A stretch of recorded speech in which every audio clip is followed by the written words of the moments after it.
स्वागत है नौकरी अड्डा विद हिमांशु। दोस्तों, जैसे कि आप सब जानते हैं कि यूपी पुलिस का आपका एग्जाम बिल्कुल सिर पर है, तो उस एग्जाम के मद्देनजर ही आपको आज एक ऐसी क्लास में देने की कोशिश कर रहा हूं जिसमें पूरी हिंदी के जो भेद हैं वो हम एक ही क्लास में सारे एक ही निचोड़ में सीख सके। तो आज हम पूरी हिंदी को जो भेद हैं उन्हें एक ही क्लास में रिवाइज करने की कोशिश करेंगे दोस्तों। तो आज की क्लास में जो हम पढ़ने जा रहे हैं वो है दोस्तों भेद। कई बार पूरी हिंदी पढ़ने के बाद भी ये कंफ्यूजन रहता है कि क्रिया के कितने भेद हैं, वर्णमाला में कितने भेद हैं। तो इस वीडियो को दोस्तों अंत तक देखना, यकीन मानना 10 मिनट के अंदर अंदर मैं पूरी हिंदी के भेद आपको अभी रटवा दूंगा। सबसे पहले चैप्टर नंबर 1 वर्णमाला।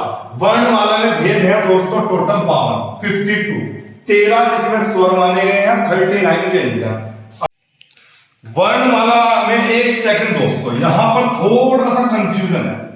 यहां पर थोड़ा सा कंफ्यूजन ये है स्वर और व्यंजन का। अभी मैंने बताया आपको कि 13 और 39, क्योंकि आपने पढ़ा है कि हिंदी वर्णमाला कितने की है, 52 की। लेकिन ध्यान रखना दोस्तों, ये जो 13 स्वर है ना, ये परंपरागत हिंदी के अंदर माने गए हैं।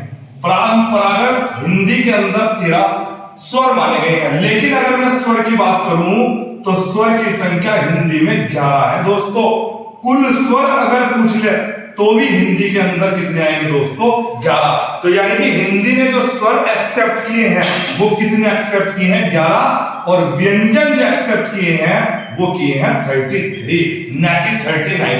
39 में से दोस्तों 4 तो संयुक्त व्यंजन लेस कर दिए, घटा दिए, और 2 उत्क्षिप्त हटा दिए, और 4 और 2 6 घटाने के बाद कितने बचे, 33। तो यानी कि अगर क्वेश्चन पूछ ले व्यंजन कितने हैं हिंदी में, 33, और स्वर पूछ ले तो कितने हैं, 11। और परंपरागत में पूछ ले तो 13। परंपरागत 13, 39 से कितने की वर्णमाला बनी, 52 की। चलिए दोस्तों टॉपिक पर आते हैं। क्या मानी गई है, 39। अयोग वाहक की अगर मैं बात करूं तो पूरी हिंदी में 2 ही अयोग वाहक है।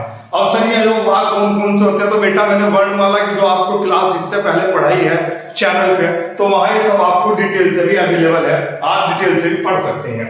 दीर्घ स्वर की संख्या रट लेना दोस्तों कितनी है, 7। लघु स्वर की संख्या डायरेक्ट क्वेश्चन पूछेगा कितनी है, 4। अल्प प्राण की पूरी हिंदी के अंदर जो संख्या दी गई है वो कितनी दी गई है, 30। अल्प प्राण जिनको बोलते समय जिनके उच्चारण में फेफड़ों से आधी हवा बाहर निकलती है वो अल्प प्राण होते हैं, और जिनके उच्चारण में पूरी हवा बाहर निकलती है वो महाप्राण होते हैं। महाप्राण की संख्या दी गई है 14। कितनी दी गई है, 14। स्पर्श व्यंजन कचट तक कितने हैं, 25। अंतस्थ व्यंजन की संख्या कितनी है, 4। यह 4 है अंतस्थ व्यंजन। उसमें व्यंजन श है, 4 है। संयुक्त व्यंजन जो 1 2 व्यंजनों को मिलाकर बनता है उनकी संख्या भी 4 बताई गई है, जैसे क्षत्रिय, अज्ञानी, श्रेय और त्रय। द्विगुणी की बात करें, उत्क्षिप्त व्यंजन र्या और लहन की संख्या कितनी मानी गई है, 2। अर्ध स्वर की बात करें तो इनकी भी संख्या कितनी मानी गई है, 2। यह वह। आगत स्वर जो अंग्रेजी से हमने लिया है, आगत जो दूसरे से हमने लिया है वो है ओ, जैसे डॉक्टर, ये आगत स्वर में आता है। अघोष, सघोष आपने बहुत अच्छे से पढ़े हैं पहली क्लास में। अघोष पूरी हिंदी के अंदर अगर पिछले कितने भेद है, कितनी संख्या है, 13। सघोष की पूछ लो तो कितनी है, 31। ध्यान से सुनना मेरी बात। आज की क्लास में आज बस 10 मिनट के अंदर मैं आपको पूरी हिंदी के टोटल भेद चैप्टर वाइज सारे निपटा देंगे 10 मिनट के अंदर। सबसे पहले भेद पढ़ रहे, सबसे पहले किसका पढ़ा हमने, वर्ण है दोस्तों। वर्णमाला के बाद संधि। संधि के 3 प्रकार है, स्वर संधि, व्यंजन संधि, विसर्ग संधि। सबसे पहले बात करें तो स्वर संधि के आगे कितने भेद हैं, 5। व्यंजन संधि 1 प्रकार की और विसर्ग संधि 1 प्रकार की। मोस्ट इंपोर्टेंट, कई बार क्वेश्चन डायरेक्ट पूछ लेता है कि व्यंजन संधि के प्रकार कितने होते हैं। बच्चा बड़ा कंफ्यूज, उसे लगता है कि स्वर संधि 5 प्रकार की, कई व्यंजन 3 की ना हो। तो आपको बेटा यही पढ़ के जाना, पूरा एनसीईआरटी है जो आप पढ़ रहे हैं। समास 6 प्रकार का है। हर एक समास एक प्रकार का है, केवल तत्पुरुष समास याद रखना कितने प्रकार का, 6। मैंने आपको पढ़ाया था तत्पुरुष समास कारक में टूटता है, कर्ता कर्म करण ये सब पढ़ा था आपने। तो तत्पुरुष समास के भी कितने प्रकार हैं, 6। कारक कितने प्रकार का है दोस्तों, 8 प्रकार का। कर्ता ने कर्म को करण से, ये सब आपने पढ़े होंगे दोस्तों। तो हम तो अभी संख्या याद कर रहे हैं, यहाँ कारक की संख्या 8। दोस्तों हिंदी के अंदर एक होता है विकारी और एक होता है अविकारी। ध्यान से सुनना मेरी बात। विकारी होते हैं परिवर्तनशील, जो कर्ता क्रिया कर्म के अनुसार बदल जाए वो विकारी, और अविकारी अपरिवर्तनशील जो ना बदले। और विकारी, मैं गलत बोल गया, दोबारा से सुन लो। विकारी होते हैं परिवर्तनशील, जो कर्ता क्रिया कर्म के अनुसार बदल जाए वो सब विकारी है। 4 है विकारी, संज्ञा सर्वनाम क्रिया विशेषण। ध्यान से सुनना, 4 ही विकारी है पूरी हिंदी के अंदर, संज्ञा सर्वनाम क्रिया विशेषण। संज्ञा अर्थ के आधार पर कितने प्रकार की है, 5 प्रकार की। मोस्ट इंपोर्टेंट, अर्थ के आधार पर अगर पूछ ले संज्ञा तो कितने प्रकार की है दोस्तों, 5। और रचना के आधार पर कितने प्रकार की है, 3 प्रकार की। जैसे आपने पढ़ा होगा जातिवाचक, व्यक्तिवाचक, भाववाचक। उसके बाद फिर आपने समूहवाचक और द्रव्यवाचक 2 और ऐड कर दिए, वो अर्थ के आधार में ऐड हो गए 5 प्रकार के। सर्वनाम कितने प्रकार का है, टोटल 6 भेद होते हैं सर्वनाम के। क्रिया रचना के आधार पर, कर्म के आधार पर क्रिया 2 प्रकार की है, अकर्मक और सकर्मक। कर्म के आधार पर, कर्म है या नहीं है, या रचना के आधार पर। और दोस्तों अगर अर्थ के आधार पर क्रिया पूछ ले तो डायरेक्ट संख्या कितनी बतानी है, 6। अर्थ के आधार पर कितनी संख्या बतानी है, 6। अब बात करते हैं उपसर्ग की, मोस्ट इंपोर्टेंट। कई बार संख्या पूछी गई उपसर्ग की। संस्कृत से जो उपसर्ग लिए गए हैं उनकी संख्या कितनी है हिंदी के अंदर, 22। कितनी रखी गई है, 22। और हिंदी की अगर बात करें तो कितनी रखी गई है, 13। हिंदी के जो उपसर्ग है वो 13 है, और संस्कृत के कितने हैं, 22। रट लेना बेटा।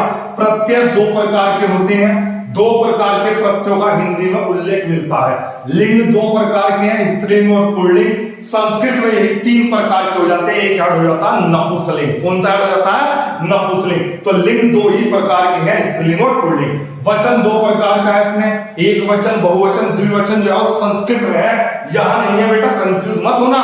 हिंदी के अंदर लिंग भी 2 हैं और वचन भी 2 ही प्रकार के रखे गए हैं।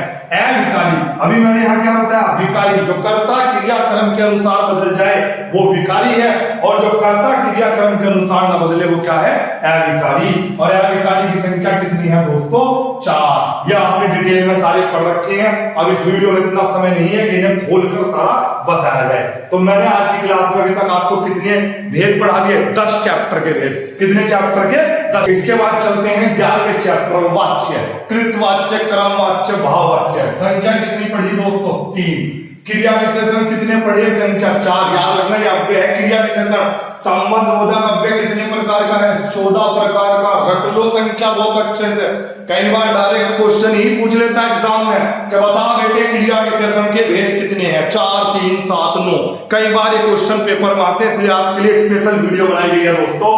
काल कितने हैं, 3। वर्तमान काल, भूतकाल, भविष्य काल। वर्तमान कितने, 5 प्रकार का। भूतकाल कितने प्रकार का, 6 प्रकार का। भविष्य काल कितने प्रकार का, 3 प्रकार का। तो काल पढ़े होंगे 3 प्रकार के।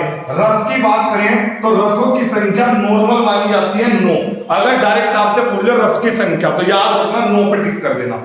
भरत मुनि के अनुसार पूछे तो 1, क्योंकि भरत मुनि ने नाटक में रस को रस नहीं माना, तो उन्होंने, भरत मुनि ने रस की संख्या मानी है 8। और अगर मैं 9 में 2 रस और जोड़ दूं, वात्सल्य रस और भक्ति रस, तो संख्या बन जाती है 11। 10वां रस तो है वात्सल्य और 11वां रस है भक्ति रस। ये भी संख्या याद रखनी है आपको।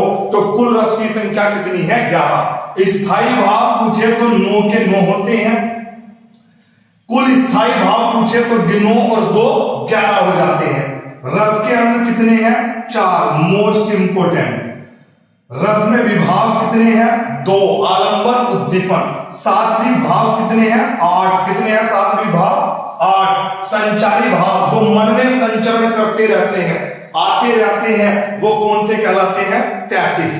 और ये सात्विक भाव क्या है, जो मन की दशा से हम शारीरिक चेष्टा करते हैं, उनकी संख्या कितनी है, 8। श्रृंगार रस 2 प्रकार का है, श्रृंगार रस वियोग और संयोग। जोड़ने के लिए जहां नायक नायिका का मिलन हो संयोग, और जहां बिछड़ना हो वहां वियोग, और इसको रसराज भी कहा गया है। अनुभाग की संख्या 4 है। ये डिटेल में आपने रस की क्लास में जरूर पढ़ा होगा।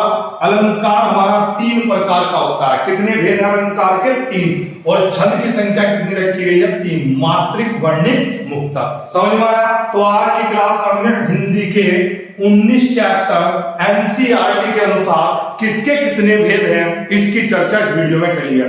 दोस्तों अगर ये वीडियो पसंद आई हो तो मैंने बहुत मेहनत की आपके लिए। वीडियो अगर आपको पसंद आई हो तो इसे लाइक करना, शेयर करना, सब्सक्राइब करना। ठीक है दोस्तों, अगली अगर किसी का कोई भी डिमांड है तो जरूर बताना।